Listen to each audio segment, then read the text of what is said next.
Ladies and gentlemen, thank you so much for joining us on Wednesday Night Storm, but we have to begin with some breaking news here. Video that was unearthed from just before last week's World Championship match in the main event. Let's take a look.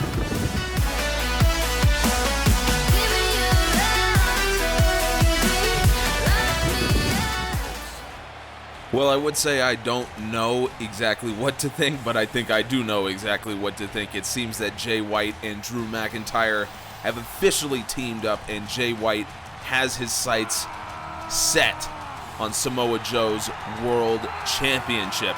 I wouldn't be surprised if that's the match that's made for Bash at the Beach, but we will have to see. No word from Aleister Black, no word yet from Samoa Joe. So we will keep an eye on this situation and, of course, bring you any updates as we get them. But tonight, starting out Wednesday Night Storm, it is a tag bout that will hopefully go a long way in determining who might be the next challenger for the Usos Tag Team World Championship. And War Machine here coming off a big win over former championship challengers, the Lucha Brothers. They are in strong position to be the next #1 contenders, but they will be facing off against another team that's hoping to get hot at the right time.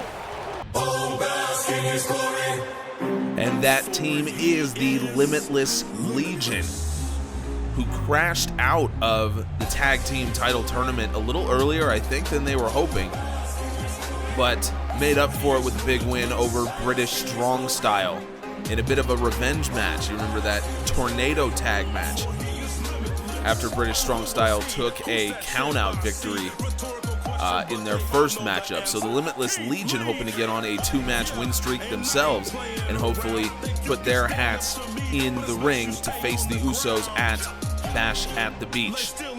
We've got an incredible tag team opener for Wednesday Night Storm, episode 10. Let's get to it. We have hit the decade mark here for GAW, and because of the breaking news, I didn't get a chance to say thank you. This has been so much fun to do. So for everyone who's been watching, we've got a lot more to come. So thank you so much. This has been crazy. This has been excellent. And we've got a lot of beef here starting out in the ring. Keith Lee and Hanson, over 600 pounds in the ring right now. And both of these teams with something to prove here. The Usos just waiting on who might be their challenger. Wow, look at this. Keith Lee breaking out the muscle buster. You don't always see that from the Limitless One, and then Riddle follows it up with a giant double stomp. And Riddle letting the fans know. The fans love these guys. Indie darlings, internet darlings, really. They were so great on the independent scene for so many years. Decided to team up to come here to GAW. And it's worked out pretty well for them so far. It's almost the exact opposite story of War Machine. We don't know where these guys were before they became a tag team, and they've held gold everywhere in the world that they've been. So GAW is the last place for War Machine to hold the gold belt for the tag teams, and Matt Riddle turns that into a DDT, and now going for the single leg camel clutch. Hanson able to get out of it. Riddle looking fantastic, and he was great in that match against British Strong Style. Ran absolutely wild. It's a big reason why the Limitless Legion won that match, and now Keith Lee showcasing the power. Bounces Hanson off the top turnbuckle. So we know that the Usos will be defending their tag team titles at Bash at the Beach. We don't know who it'll be against, and it's possible that we could be seeing one of the Usos pull double duty. Moonsault from Keith Lee. It's incredible to see a man that size do that. But we are announcing right now that next week's main event of Wednesday Night Storm will feature Jimmy Uso versus Adam Cole in a #1 contenders match for the Intercontinental title. Matt Riddle throwing Hanson. They're setting up for the 3D. The 3D. And Rowe is in here to break it up. The Limitless Legion has adopted the 3D as their own, as they were studying to become a tag team when they came here to GAW.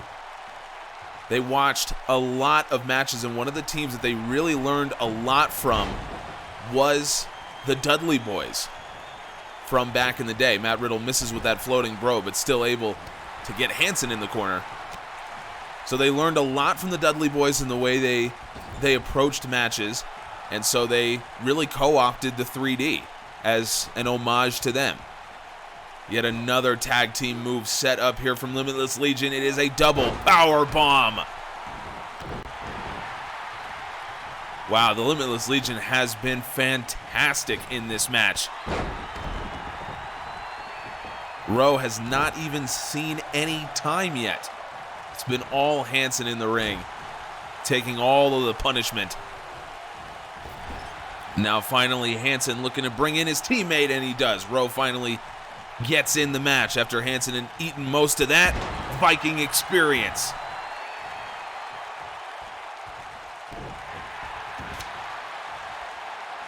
So the Limitless Legion almost ended that match with a 3D. Camel clutch here from Rowe.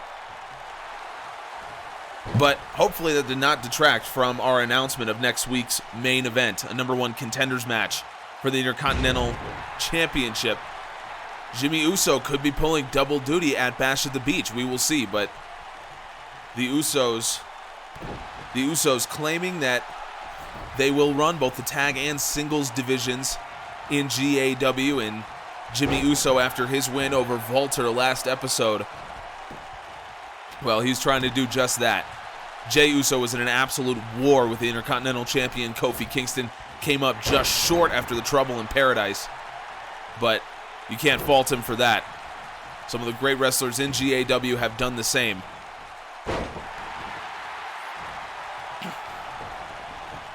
Matt Riddle going up top now. Limitless Legion has had control of most of this match, and now Riddle floating bro off the top, and Rowe is out of the way. Misses with that strike, though. Matt Riddle, a background in mixed martial arts.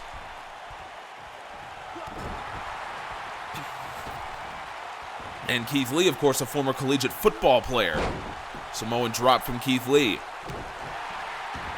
So both of these guys, serious athletic credentials on top of their time spent on the independent scene, and now Keith Lee cranking back on the camel clutch. Rowe able to get out. This has been all Limitless Legion so far, but War Machine certainly more experienced as a tag team, so you can't ever count them out. Now Rowe taking Keith Lee to the corner, and Lee fighting out. And Rowe trying to hit that massive lariat into the corner. Keith Lee stun guns him on the top rope and now sends him over. Hanson is absolutely gassed, and Lee just jawing with him over there in the corner. Now Keith Lee tags in Matt Riddle. So speaking of announcements, we do have another big one. Breaking news, we have just heard World Champion Samoa Joe will speak after this match on the video just uncovered of Aleister Black being attacked by Jay White and Drew McIntyre before their title match. We can confirm, if you look at the time code, it happened just minutes before the title match began, so we know that it happened before the title match. And Samoa Joe will be speaking on just that. Matt Riddle, snap mirror, and corkscrew kick. So we'll be looking forward to that after this match. Coming up next, by the way, we will finally see some other women's wrestlers in action. We've been consumed by Charlotte Flair and Asuka. Flair trying to get to Asuka's World Championship, but we will finally see a couple new competitors here on Wednesday Night Storm. Dakota Kai and Kairi Sane. Team Kick in action for the first time since Nitro. Coming up next, Floating Bro from Riddle misses again. He has had some bad luck. Shades of Ricochet trying to hit the 630. Hanson powerbomb stacks him up. Keith Lee, though, still there. Lee comes to break it up, and he's too late. I don't know if it was a lapse in concentration from Lee. He was just a little late there, breaking it up. But let's get straight to Samoa Joe on the video recently uncovered. Jay White, you've attacked my challengers. You've threatened me. And now you've attacked the World Championship #1 contender. I'm done with you. You think you can outthink me? I've made a living in this sport by outsmarting people like you. You've got your match at Bash at the Beach. And it will be a steel cage match. This will end at Bash at the Beach. Wow, well, folks, we have just confirmed our main event at Bash at the Beach. Samoa Joe defending his title against Jay White in the steel cage. There is so much to break down when it comes to this matchup, and I'm really excited to do that. But let that not overshadow, I should say, the two women making their way to the ring right now. Dakota Kai in action.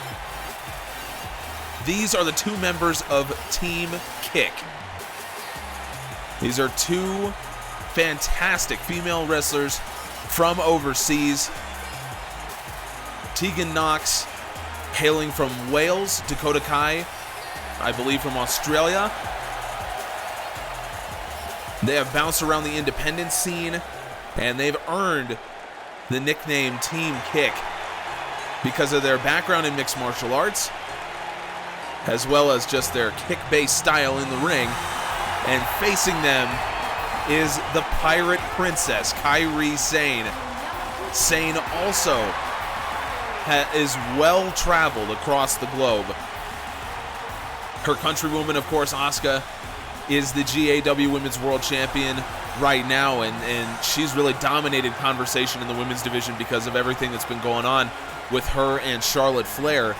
But we can't forget some of the other incredibly talented women that are in this division. Dakota Kai and Kairi Sane being just two examples of that. We will get to see two tremendous wrestlers, one incredible match coming up next. 10-minute time limit here for Sane versus Kai. Two wrestlers that are smaller in terms of size, but more than make up for it in terms of athleticism, in terms of diverse move sets. These two are a joy to watch, and you're going to see it. Kai turns that into a sunset roll, going for the roll-up on Sane early here. Sane turns it around. Now sitting down on Kai. Kai turns it back around. Rolling up. Sane again. Kai again. Wow, this is incredible. Sane finally kicks out. Wow, the referee had to stop, reset his count almost about every half second there. And there's Kai laying in the kick. Now going for the pin on Sane. Sane kicks out at 1. These two, Kai and Knox, come by the Team Kick name rightfully. For those of you that are fans of WWE, you will recognize these two women. Both of them competed in the Mae Young Classic in 2017. Sane sliding elbow. Uses that to great effect, and now Sane going up top. We know what she's looking for. Well, maybe not. Moonsault from Sane. Going up top again, Kairi. Now I think we know what she's setting up. I was confident about it last time. Now Sane. Insane elbow. Connects with it early on. Is that enough to put Dakota Kai away in this match? No. Dakota Kai kicks out. 2.5. Tremendous resiliency from Kai. So yes, those of you who watched the Mae Young Classic in 2017 will recognize these women, both of whom sustained serious knee injuries around that time. And they were immediately in contact with GAW trainers who took them in and nursed them back to full health. Along that process, they met each other, became fast friends, and upon their returns, became Team Kick. So Team Kick has really only been in formation for about 6 months here. But they've become wildly popular with the fans because of their style. Both of them are seeking their first GAW championships, but they're still very young. Sane, meanwhile, very well traveled herself across Japan, even across some promotions in the United States. Now clocking in her second year in GAW. Now Dragon Rana from Sane rolls Kai up, and Kai kicks out at 2. Her second year here in GAW for Kairi Sane. Again, has not held the GAW championship yet. There's been an absolute stranglehold on this division by Asuka since she came into the promotion. And Dakota Kai with that massive knee. Now Kai trying to put the kick in, maybe set up for the chiropractor. Sane turns it around to a single leg crab. Kai, though, really close to the ropes here. Sane cranking back on that knee. It was the other knee that Dakota Kai had surgery on a couple years ago.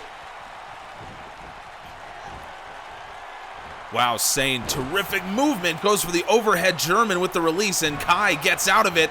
Now Kai. Chiropractor from Dakota Kai.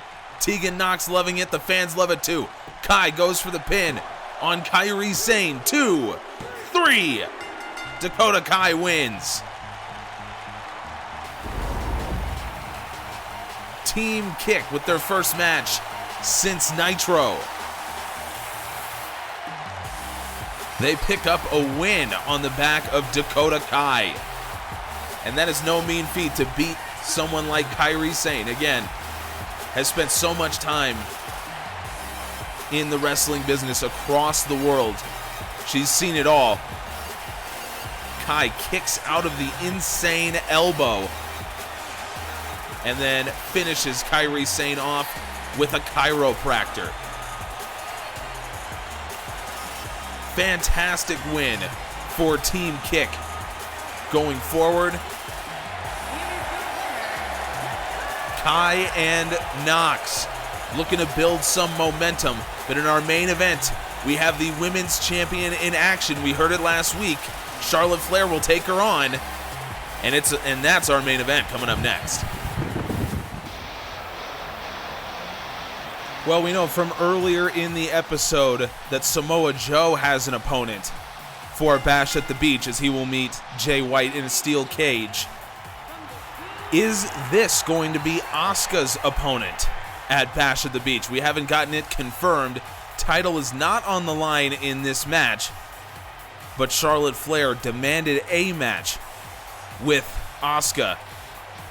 These two have a long history since Nitro 9. I mean, that's only been 2 months, but God, it feels like a long history between these two with everything that's gone on. And Charlotte Flair gets another crack at the champ in the main event. And GAW Women's Champion Asuka, maybe the most popular woman in GAW, maybe the most popular wrestler in GAW right now.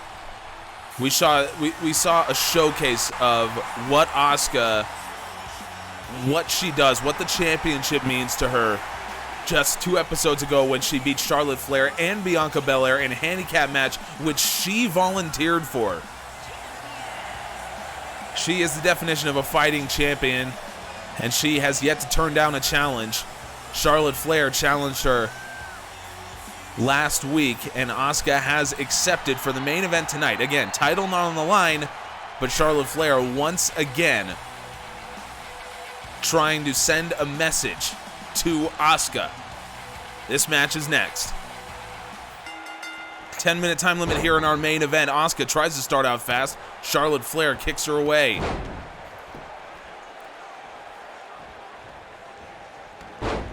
Well, you have to play unconventionally to take down Asuka.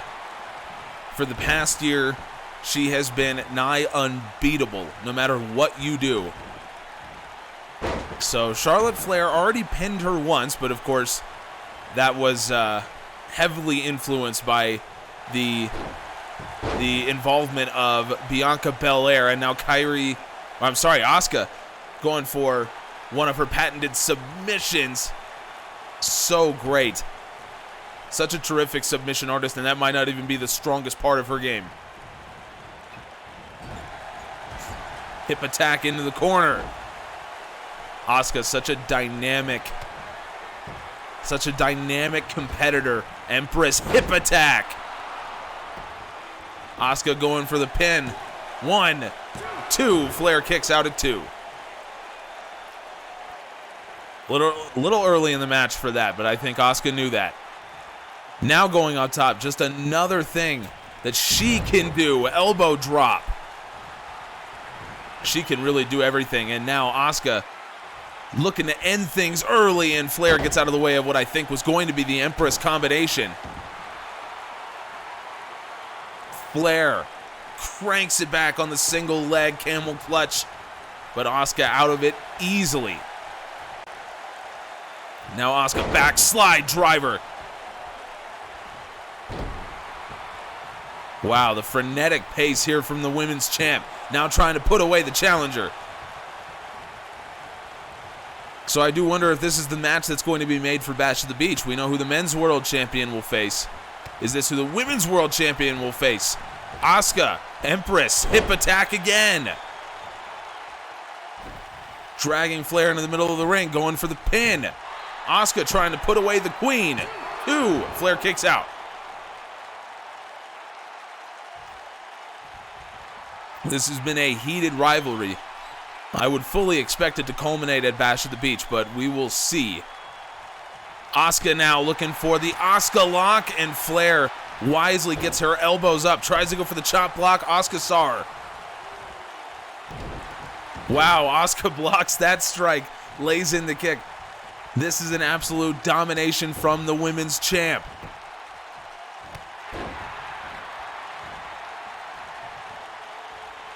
And it makes a lot of sense, I think. Falcon Arrow. Charlotte Flair straight back to her feet. Goes for the spear, and Asuka gets the knees up. Asuka is one move ahead of Flair in everything she does. Asuka going for the pin off of the knee. Flair kicks out.